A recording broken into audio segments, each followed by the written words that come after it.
Hello अस्सलाम वालेकुम viewers, welcome to our YouTube channel NEET plus. आज हम कुछ क्वेश्चन करने जा रहे हैं जो कि मैग्नेटिक फील्ड और इलेक्ट्रिक फील्ड के कॉम्बिनेशन के रिलेटेड हैं। Charged particle inside magnetic and electric field. तो जो पहला क्वेश्चन हमने चूज़ किया है वो 2 बार आया है आज तक नीट में, 2009 और 2007 में। तो इसको पहले रीड आउट करेंगे।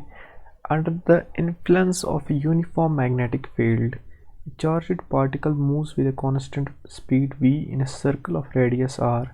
The time period of rotation of the particle A depends on r and not on frequency, is independent of both v and r, depends on both v and r, and depends on v and not on r.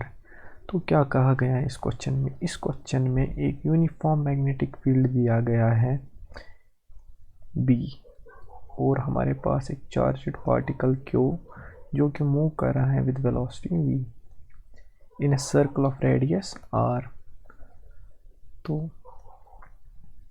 ये हमारा centre है और अगर ये move कर रहा है तो कुछ सेंट्रिपिटल फोर्स लग रहा होगा।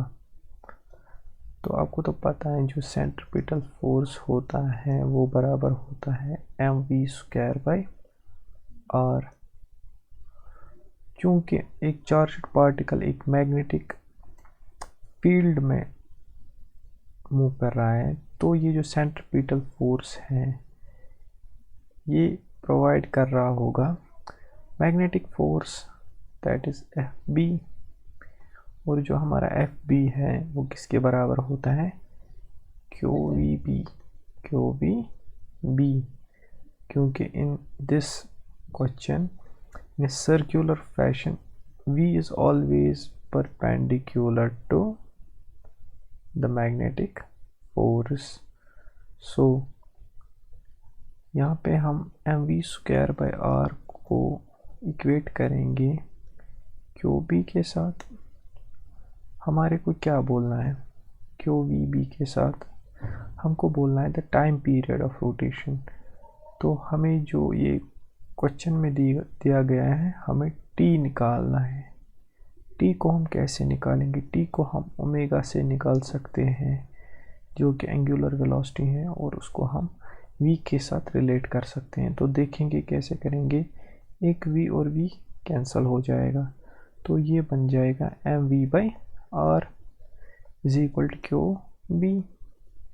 लेकिन हमारे को एक रिलेशन पता है लीनियर वेलोसिटी और एंगुलर वेलोसिटी के दरमियान, that is v is equal to r times omega, और v/r आ जाएगा हमारे को ओमेगा के बराबर।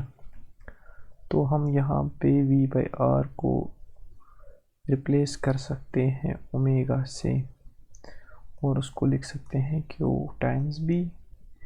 और हमें ओमेगा की रिलेशन विद टाइम पीरियड पता है जो कि होती है बराबर 2π/ टाइम पीरियड।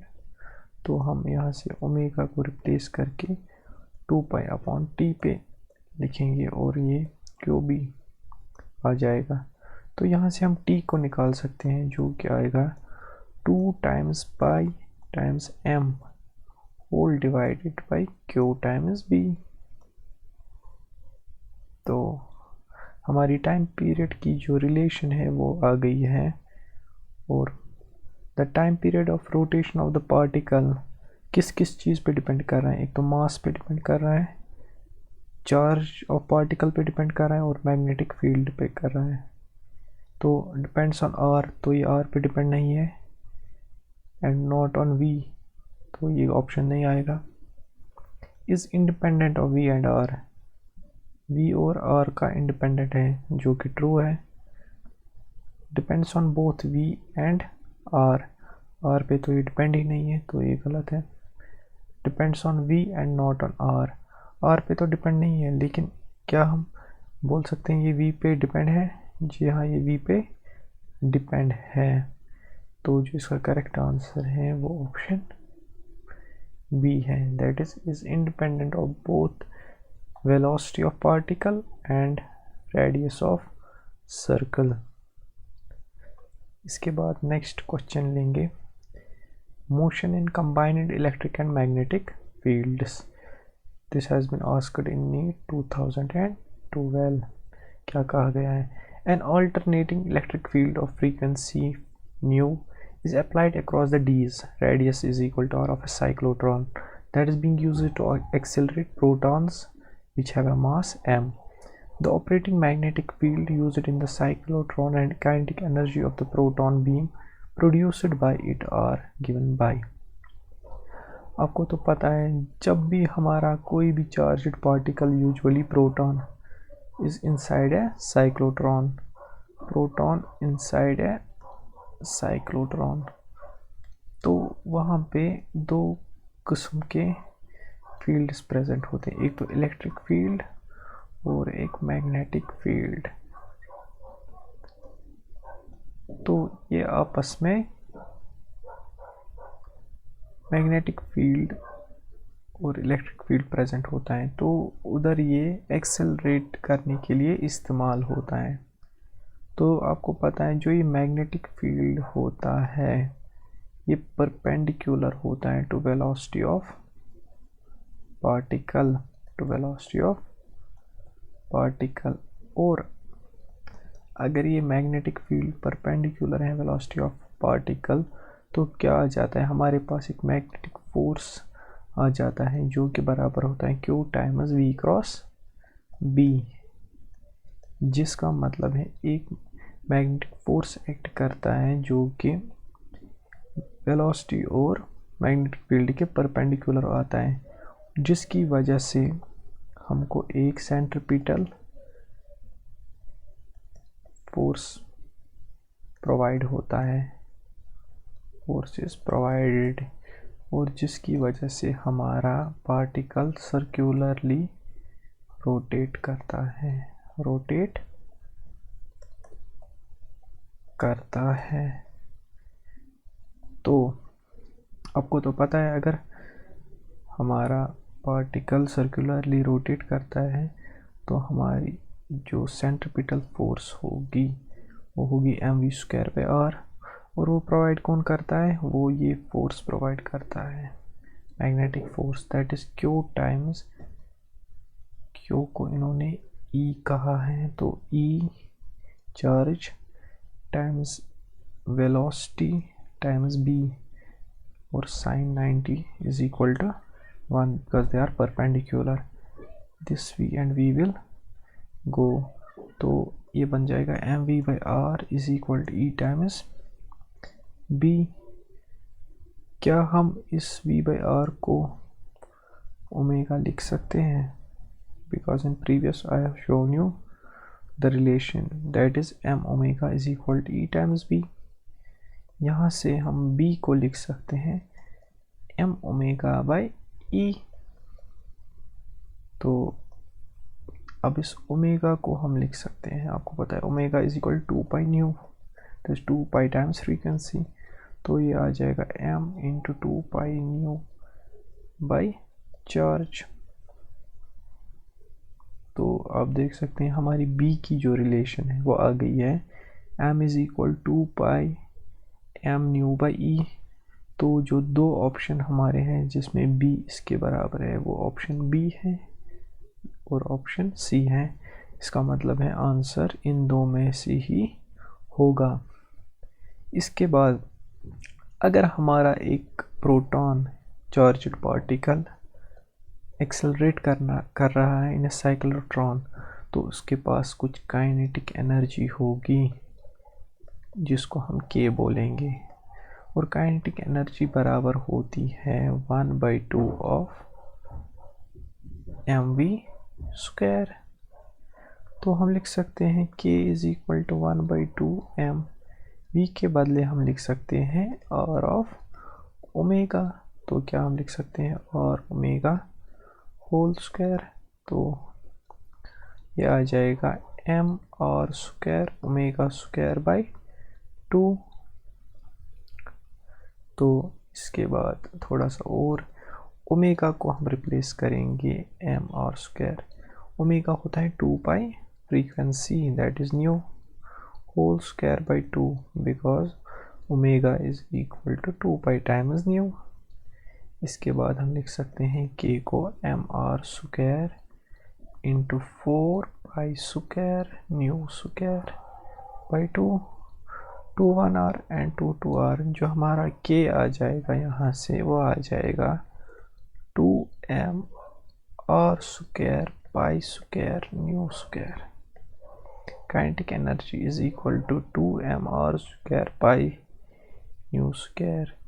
तो यहाँ से चेक करके पाई स्क्वायर, तो यहाँ से चेक करके जो हमारा आंसर आ रहा है वो आ रहा है option C, 2 pi 2m pi square nu square r square. So the correct answer of this question is option C.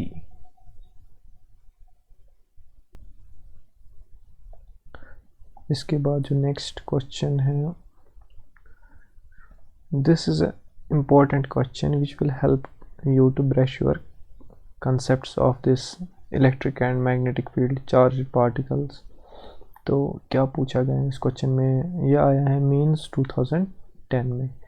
A particle having a mass 10 raised power minus 2 kg carries a charge of this. The particle is given an initial horizontal velocity in the presence of electric field E and magnetic field B. To keep the particle moving in a horizontal direction, it is necessary that। देखिए हमें क्या पूछा गया है, एक particle है जिसका मास है कुछ m और चार्ज है q, और इसको प्लेस किया गया है इस एनवायरनमेंट में जिसमें electric field and magnetic field present है। तो हमें पूछा गया है इसकी कुछ इनिशियल हॉरिजॉन्टल वेलोसिटी है इनिशियल। अगर हमें इसको इस हिसाब से रखना है कि ये सिटल कंटिन्यू करना चाहिए उसी डायरेक्शन में, तो उसके लिए कुछ 4 कंडीशंस दिए गए हैं और हमें बोलना है कि कौन सी कंडीशंस ट्रू हैं। तो आपको तो पता है अगर एक पार्टिकल इस एनवायरनमेंट में होता है तो किस किस्म का फोर्स लगता है, एक तो लगता है Q E plus V cross B. तो ये जो वी क्रॉस बी फोर्स लगता है ये हमें circular type of movement provide करता है, circular type of movement provide करता है। और जो क्यू टाइम्स ई है ये इलेक्ट्रोस्टैटिक फोर्स है। अगर ये force in the direction of magnetic field होगा तो it will provide us helix type of movement. तो ये डिपेंड करता है कि कैसे होगा। अब जो हमारा पहला कंडीशन दी गई है, B should be perpendicular to the direction of velocity and E should be along the direction of velocity। देखिए अगर हमारी velocity इस डायरेक्शन में है और E भी इसी डायरेक्शन में है, और क्या कहा गया है इसके बाद, B should be perpendicular to the direction of velocity। B should be perpendicular to the direction of velocity। तो क्या ये हमारा जो पार्टिकल होगा ये इसी डायरेक्शन में मूव करेगा? तो चलिए पहले देखते हैं। जो हमारा ये इलेक्ट्रिक फील्ड है ये एड करेगा इसी डायरेक्शन में, क्योंकि वेलोसिटी और इलेक्ट्रिक फोर्स जो होगा वो भी इसी डायरेक्शन में होगा, तो ये एड करेगा, तो दिस इज़ ओके। लेकिन जो ये बी परपेंडिकुलर आ रहा है तो हमारा जो आ जाएगा v cross B. v cross B का मतलब है राइट हैंड सर्कुलर मोशन से हम बता सकते हैं v cross B, that is अगर ये I है तो J है, जो हमारा फोर्स आ जाएगा F वो K डायरेक्शन में आ जाएगा, that is out of the screen. और जो ये V क्रॉस B है ये हमको क्या दिलाएगा, सर्कुलर टाइप ऑफ मूवमेंट। तो ये इस पार्टिकल को इस डायरेक्शन में मूव नहीं कराएगा। जो पहला ऑप्शन है I, that is not correct case, because B आ रहा है हमारे वी के परपेंडिकुलर। इसके बाद दूसरा केस क्या कहा गया है कि both B and E should be along the direction of velocity. तो क्या कहा गया, ई अगर हमारे इस वी अगर इस डायरेक्शन में है, पार्टिकल हमारा इस डायरेक्शन में मूव कर रहा है, और कहा गया है कि ई एज वेल एज बी दोनों इसी डायरेक्शन में हैं, तो क्या ये मूव करेगा, पार्टिकल इसी कंटिन्यू करेगा इसी डायरेक्शन में मूव करने के लिए। तो अगेन हम इस इक्वेशन की तरफ जाएंगे ऊपर वाली, तो आपको पता है v क्रॉस b इस टाइम 0 आ जाएगा, तो सर्कुलर मूवमेंट जो हमारा है वो 0 आ जाएगा, because v cross b is equal to 0, क्योंकि इन दोनों के दरमियान एंगल 0 है और साइन 0 इज 0, तो ये 0 आ जाएगा। तो b का कोई भी इसमें रोल नहीं है। नाउ दिस e, ये जो e है ये इसी डायरेक्शन में है, तो क्या करेगा ये f is equal to q times e, तो it will make it continue to remain, ये इसको एड करेगा इसी डायरेक्शन में चलने के लिए। तो ये जो ऑप्शन है ऑप्शन बी, तो ये इसको हॉरिजॉन्टल डायरेक्शन में ही रखेगा। This is a correct option. Now we have to see for option 3 and 4। तो इसके बाद हम ऑप्शन 3 एंड 4 को देखेंगे क्या बोल रहा है option 3। Both B and E are mutually perpendicular and perpendicular to the direction of velocity. तो क्या कहा गया, अगर हमारी वेलोसिटी इस डायरेक्शन में है और हमारी मैग्नेटिक फील्ड इस डायरेक्शन में है, तो जो मैग्नेटिक फोर्स है जो इसको रोटेट सर्कुलरली कराएगा वो तो इस डायरेक्शन में होगा। For example if this is I, this is J, तो magnetic force will be in K direction और वो इसको सर्कुलरली रोटेट कराने की कोशिश करेगा। इसके बाद क्या कहा गया है, E is also mutually perpendicular to B। अब ये जो E है ये हो सकता है दो डायरेक्शन में, ईदर इन प्लस K और इन माइनस K। बट एक इंटरेस्टिंग केस है, अगर ये माइनस K की तरफ होगा, E हमारा माइनस K की तरफ होगा, तो क्या होगा, जो हमारा मैग्नेटिक फोर्स है उसको कैंसिल करेगा electric force, but the condition will be this E should be in minus K direction, that is opposite to the magnetic force। इसका मतलब है जो हमारा मैग्नेटिक फोर्स होगा वो तो हो जाएगा QVB और हमारा इलेक्ट्रिक फोर्स आ जाएगा QE। तो इसका जो हमारा E आ जाएगा वो V टाइम्स B कंडीशन है। तो उस सूरत में हमारा जो मैग्नेटिक फोर्स है वो कैंसल आउट हो जाएगा और हमारा पार्टिकल सर्कुलरली रोटेट नहीं करेगा। FB will get cancelled and our particle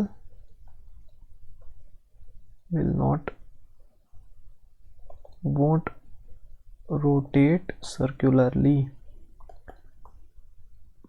तो एक कंडीशन है जिसमें ये पार्टिकल हॉरिजॉन्टली ही मूव करेगा, मतलब जैसे मूव कर रहा है वैसे ही मूव करेगा। तो उस वक्त क्या हो सकता है, V is perpendicular to B and B is perpendicular to E, एक कंडीशन है। लेकिन ये E हमारा माइनस की डायरेक्शन में होना चाहिए। अगर ये K हमारा E हमारा प्लस के डायरेक्शन में होगा तो ये हमारे मैग्नेटिक फोर्स को एड करेगा और ये पार्टिकल हमारा और स्ट्रांगली सर्कुलरली मूव करेगा। लेकिन एक कंडीशन है जिसमें ये हॉरिजॉन्टली रोटेट कर सकता है। तो this option is also correct that VBE are mutually perpendicular and perpendicular to the direction of velocity. अगर इस क्वेश्चन में एक ही ऑप्शन ट्रू होता तो इस ऑप्शन को ट्रू नहीं माना जाता, क्योंकि ये नहीं बताया गया है कि electric force plus K direction में है या minus K. Only in minus K direction if we consider velocity in I and J और E को माइनस के डायरेक्शन में कंसिडर करें तो खाली उसी सूरत में particle will move in horizontally direction. If the electric force is in K direction then it will continue to remain in circular motion.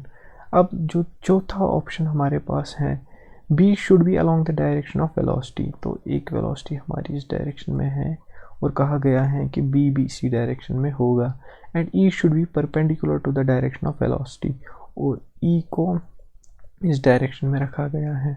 तो अगर v और b इस सेम डायरेक्शन में है तो मैग्नेटिक फोर्स जो कि सर्कुलरली रोटेट हमारे पार्टिकल को कराएगा वो ज़ीरो होगा, तो सर्कुलर मोशन तो पॉसिबल नहीं है। तो एक कंपोनेंट वेलोसिटी का इस डायरेक्शन में होगा जो कि ऑलरेडी गिवन है, इनिशियल वेलोसिटी जिसके ज़रिए गिवन है, और एक फोर्स इस डायरेक्शन में होगा Fe, क्योंकि electric field is in this direction.